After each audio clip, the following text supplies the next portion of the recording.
Sa pagpapatuloy, habang naglalakad si Minghi sa gubat, biglang nagpakita ang goddess sa harap niya. Gusto niyang kausapin si Minghi tungkol sa natuklasan ng mga iskolar na tao na ang mga Calamity Beast ay mga intelihenteng nilalang. Sinabi ni Minghi na ang kanyang guro na si Tang Hang ay isang kahangahangang iskolar. Nararamdaman niyang ang paksa ng pananaliksik ni Teacher Tang ay hindi kasing simple ng inaakala niya, kaya gusto niyang matuto mula sa kanya.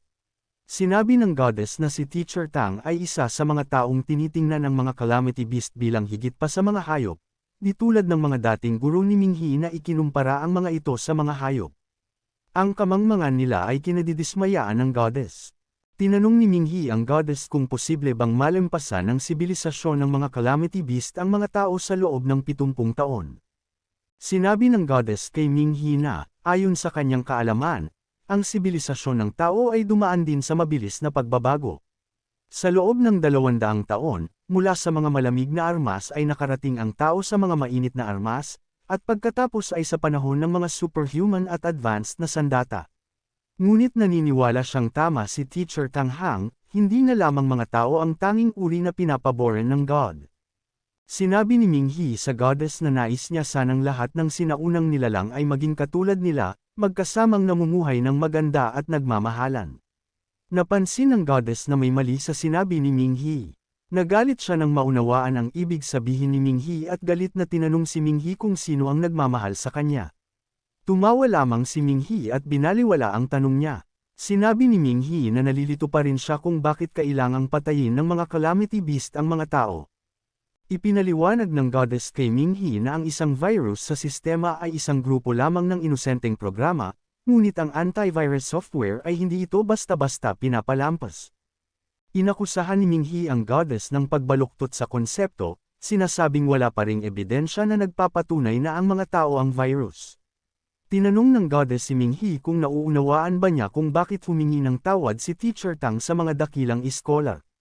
Inamin ni Minghi na hindi niya nauunawaan ang ibig sabihin ng paghingi ng tawad ni Teacher Tang Hang. Ipinaliwanag ng goddess na, batay sa teorya ng ebolusyon, maraming ebidensya na nagmula ang tao sa mga unggoy. Matalino rin din naman ang mga dolphin, ngunit hindi sila naging tao ng karagatan.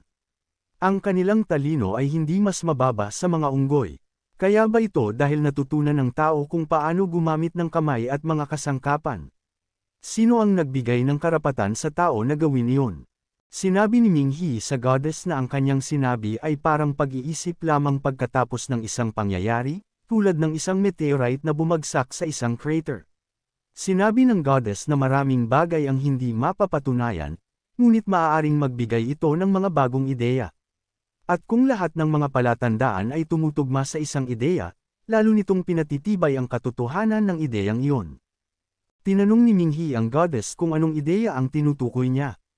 Itinuro ng goddess si Minghi, at sinabing tinutukoy niya ang ideya na ang mga tao ay dating immune system ng universe. Dagdag pa ng goddess, pagkatapos ng lahat ay hindi ang mga tao ang dating namumuno sa Earth kundi ang mga dinosaur. Kinaumagahan, pumunta si Minghi sa apartment ng kanyang nakatatandang kapatid na babae. Pagpasok niya sa silid ng kanyang ate, nakita niyang inilalagay nito ang ilan sa kanyang mga gamit sa isang bag. Sinabi niya sa kanyang ate na naglilinis pa siya at malapit na siyang matapos. Tinanong siya ng kanyang ate kung bakit palagi siyang lumalabas gayong dapat siyang nag-aaral, at nagpa-practice ng kanyang mga kakayahan.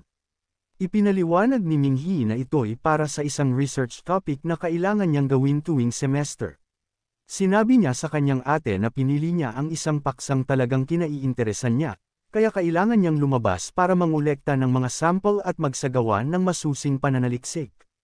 Binalaan siya ng kanyang ate na mag-ingat, huwag magmataas, at tumakbo kung pakiramdam niya ay may mali. Sinabi ni Minghi na nauunawaan niya ang mga babala ng kanyang ate.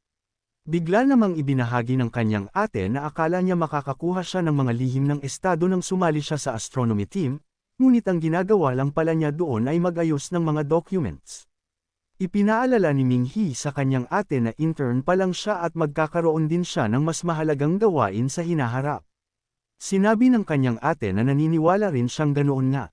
Biglang may kumatok sa pinto. Tumakbo ang ate ni Minghee papunta sa pinto, sinasabing siya na ang magbubukas dahil malamang mga kasamahan niya iyon. Pagbukas niya ng pinto, agad siyang tinanong ng kanyang mga kasamahan kung handa na ba siya. Napansin ng kanyang kasamahang may mahabang buhok si Minghee at tinanong kung siya ba ang nobyo nito. Sinabi ng ate ni Minghee na si Minghee ay kapatid niya at isang estudyante sa Nando Institute. Sinabi ng kanyang kasamahan na may napakagwapo siyang kapatid, at nagsabing pupunta sana sila araw-araw kung sinabi lang sa kanila ng ate niya. Sumang-ayon naman ang isa pang kasamahan, isang babaeng may maikli at itim na buhok. Bumati si Minghee sa mga kasamahan ng kanyang ate. Sinamantala ng kasamahang may mahabang buhok ang pagkakataon upang tanungin si Minghee kung gusto ba niyang uminom kasama nila. Biglang pinutol ng ate ni Minghee ang usapan, sinasabing may pupuntahan si Minghee. Hinimok niya ang kanyang kasamahan na umalis na rin sila dahil naghihintay na ang iba pa nilang kasamahan. Bago umalis, sinabi ng ate ni Minghee na mauna na siya. Ipinaalam niya kay Minghee na inayos na niya ang kanyang mga gamit at hiniling na tawagan siya ni Minghee upang malaman niyang ligtas ito. Tumango si Minghee bilang tugon sa mga bilin ng kanyang ate. Nanatili siyang nakatayo ng sandali, humahanga kung gaano kabilis nakahanap ng mga kaibigan ang kanyang ate. Makalipas ang ilang sandali, kinuha ni Minghee ang kanyang bag, at umalis ng silid. Sa harap ng gate ng Nando Superhuman Institute, maraming bus ang nakaparada at nagtipon-tipon ng mga estudyante sa paligid. Pagdating ni Minghee, agad niyang napansin si Lu Chen na banibiro ni Fan Kai. Naramdaman ni Lu Chen ang isang tumitingin sa kanya, at nang mapagtanto niyang si Minghee yun, agad niya itong tinawag at nilapitan. Tinanong ni Minghee si Lu Chen kung saan sila pupunta. Si Fan Kai, na sumusunod kay Lu Chen, ay nagmalaki kay Minghee na papunta sila sa battle ruins para lumaban sa frontline. Napansin ni Lu Chen na may dala ring bagahe si Minghee, kaya nagtanong siya kung may pupuntahan siyang proyekto. Kinumpirma ni Minghee na mayroon nga siyang proyekto at itinuro ang lugar ng pagpupulong kay Lu Chen. Na-excite si Lu Chen nang malaman niyang papunta sila sa parehong direksyon. Sinabi naman ni Fan Kai na ang mga first year ay backup lamang, at ang mga estudyanteng may natatanging lakas sa senior year ang maaaring lumaban sa harapan. Nagpupumilit si Fan Kai na guluhin ang usapan nila, ngunit binaliwala lang siya ni Minghee at Lu Chen. Napangisi si Fan Kai, ngunit alam niyang hindi niya kayang talunin si Minghee. Wala siyang nagawa kundi ang umalis ng tahimik. Samantala, pinayuhan ni Lu Chen si Minghee na mag-ingat at alagaan ang kanyang sarili. Namumula si Lu Chen habang nakikipag-usap kay Minghee, nahihirapang magdesisyon kung yayakapin ba niya si Minghee. Sinabi naman ni Minghee kay Lu Chen na ipaalam lang sa kanya kung magkakaproblema siya, tiniyak niya na pupuntahan niya ito kahit gaano pa kalayo. Habang tumatakbo si Liang Dong na may dalang malaking berdeng bag, nabangga nito ang balikat ni Minghee, dahilan para bahagyang mapalapit si Minghee kay Lu Chen. Inakala ni Lu Chen na sinadya ni Minghee na yakapin siya, kaya bahagya siyang yumuko, at hinayaan itong yakapin siya. Nagyakapan sila ng saglit, hindi alintana ang mga taong abala sa paghahanda sa kanilang mga gawain. Ngunit naantala sila nang may tumawag mula sa grupo ni Lu Chen para sumakay na sa bus. Sinabi ni Lu Chen kay Minghee na kailangan na niyang umalis. Natauhan si Minghee, at agad na bumitaw. Kinamot niya ang likod ng ulo at nahiyang sinabi kay Lu Chen na mag-ingat siya sa biyahe. Tumakbo si Lu Chen papunta sa bus nila habang nagpapalam kay Minghee. Agad umalis ang bus na sinakyan ni Lu Chen at ng kanyang grupo. Inutusan naman ni Teacher Tang Hang ang kanyang mga estudyante na sumakay na sa bus dahil oras na para umalis. Unang sumakay si Fang Nianrong ng bus, nagulat siya nang makita niya ang president ng Student Council na si Tang Ning. Tahimik na nakatingin si Tang Ning sa mga estudyanteng pumapasok sa bus habang abala sa kanyang telepono. Ngunit nang makita niya si Minghee na sumakay, napasigaw siya at agad na nakilala si Minghee. Binati naman ni Minghee si Tang Ning nang mapansin niya ito. Si Ping Lingwei, na nasa likuran ni Minghee, ay pabirong nagsabing tila talagay nakatadhana silang magkita muli.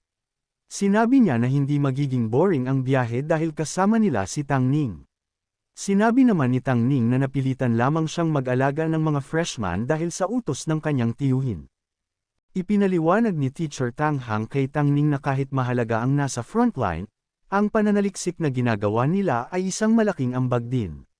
Sa tamang panahon, mararamdaman niya na sulit ito.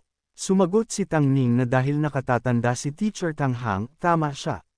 Nang handa na ang lahat, agad na umalis ang bus. Sa loob ng bus, nag-uusap ang mga estudyante. Hindi sila makapaniwala na personal silang inaalalayan ng President ng Student Council. Ang mga nakakasali sa Student Council ay mga nakakatakot na estudyante, lalo na kung nasa antas ng pagiging presidente. Napansin nila ang 4 pang upperclassmen, at inakala ng mga freshmen na malamang ay nasa tuktok ng combat ranking ng Nando Institute ang mga ito. Kilala ni Liang Dong ang mga upperclassmen, kaya siya na ang nagkusang ipakilala ang mga ito sa kanyang mga kaklase. Sinabi niya na ang nasa kaliwa ng unang hilera ay si Eagle Sniper Lu Fing, na ang pambihirang talento ay una nang itinago.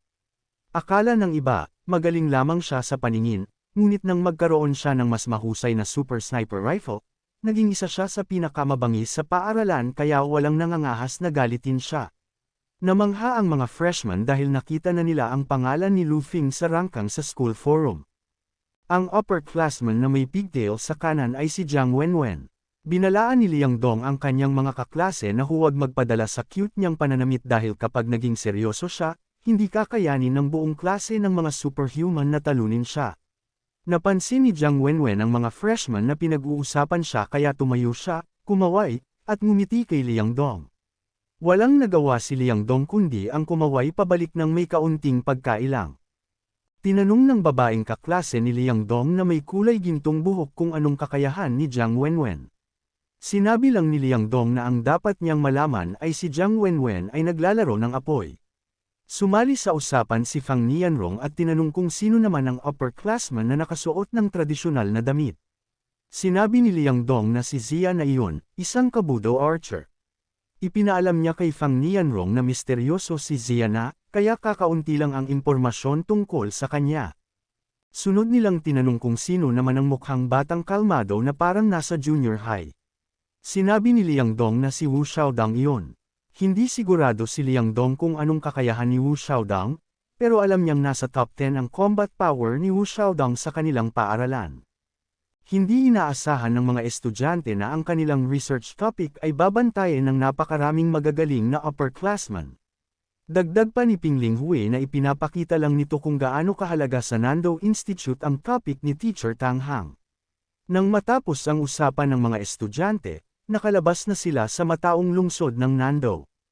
Samantala, sa bayan ng Furong Town, sa Ganyun Reservoir, may 2 lalaki, ang isa ay nakaupo habang nangingisda, habang ang isa naman ay may dalang gamit sa pangingisda, lumapit siya at tinawag ang nakaupong lalaki bilang si Brother Wang. Habang hawak ng lalaki ang kanyang kawil, namangha siya kay Wang. Sinabi niya kay Wang na narinig niyang naglaro ito ng poker kasama ang kanyang asawa pero nagawa pa rin itong gumising ng maaga para mangisda. Mura ng mura si Brother Wang, sinasabing magdamag siyang nangingisda at nakikipaglaban sa lawa. Hindi siya tumigil sa pagmumura, hanggang mapagtanto niyang may sinabi ang kanyang kasama tungkol sa kanyang asawa. Agad namang nagkunwaring walang alam ang lalaki, kinamot ang kanyang ulo at sinabing ang pusa niya ang nag-iingay buong gabi kaya hindi siya makatulog. Nag-alala ang lalaki para kay Brother Wang dahil magdamag na itong gising at pulang-pula na ang mga mata. Pinayuhan niya si Wang na umuwi na at magpahinga. Pagkatapos, inilabas ng lalaki ang kanyang gamit at nagsimulang mangisda. Tumahimik ang paligid ng lawa habang nakatuon ang dalawa sa paghuli ng isda. Unti-unting hinay pa ng malamig na hangin ang mga bulaklak ng dandelion sa paligid ng lawa. Isang batang babae na nasa loob ng isang kotse na dumaan sa tabi ng lawa, ang na-excite nang makita niya ang maraming bulaklak ng dandelion na inaanod ng hangin. Binuksan niya ang bintana ng kotse at sinubukang hulihin ang ilang dandelion. Agad siyang hinayla pabalik ng kanyang ina, at pinaalalahan ng huwag samampa sa bintana dahil delikado iyon. Ang ama, na nagmamaneho ng kotse, ay hindi mapigil ang mapangiti habang tinitingnan ng kanyang asawa at anak. Hindi niya napansin na may dandelion na damapo sa kanyang leeg. Samantala, ang float ng pamungwit ng lalaki ay nagsimulang hatakin ng kung ano. Ipinagmamalaki niyang nahuli niya ang isda ng mas maaga kaysa kay Brother Wang, kahit nahuli siyang dumating. Base sa lakas ng kagat, inakala niya na isang malaking isda ang kanyang nahuli. Nahihirapan siyang hilahin ang isda kaya sinubukan niyang humingi ng tulong kay Brother Wang, pero hindi ito sumagot. Minura ng lalaki si Wang, at napilitang gawin ito ng mag-isa.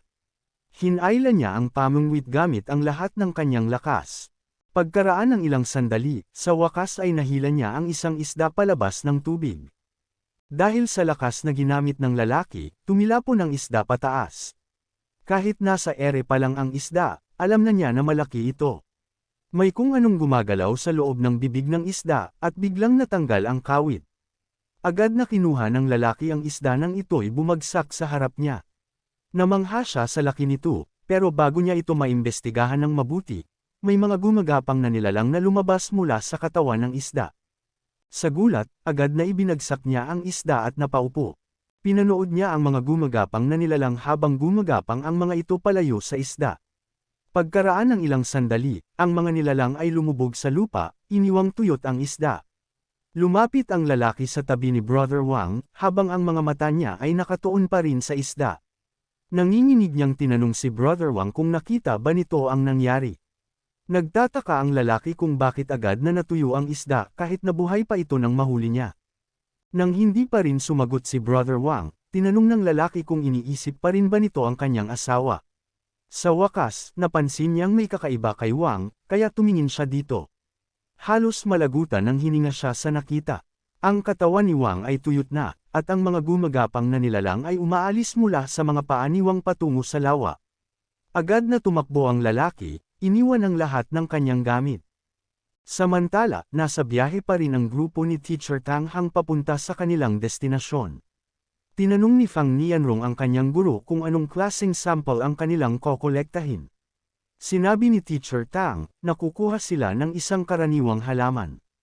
Ikinwento niya na hindi nagtagal, may isang mangangaso na nagpadala sa kanya ng kakaibang mga sample, at isinagawa niya ang pag-aaral ukol dito.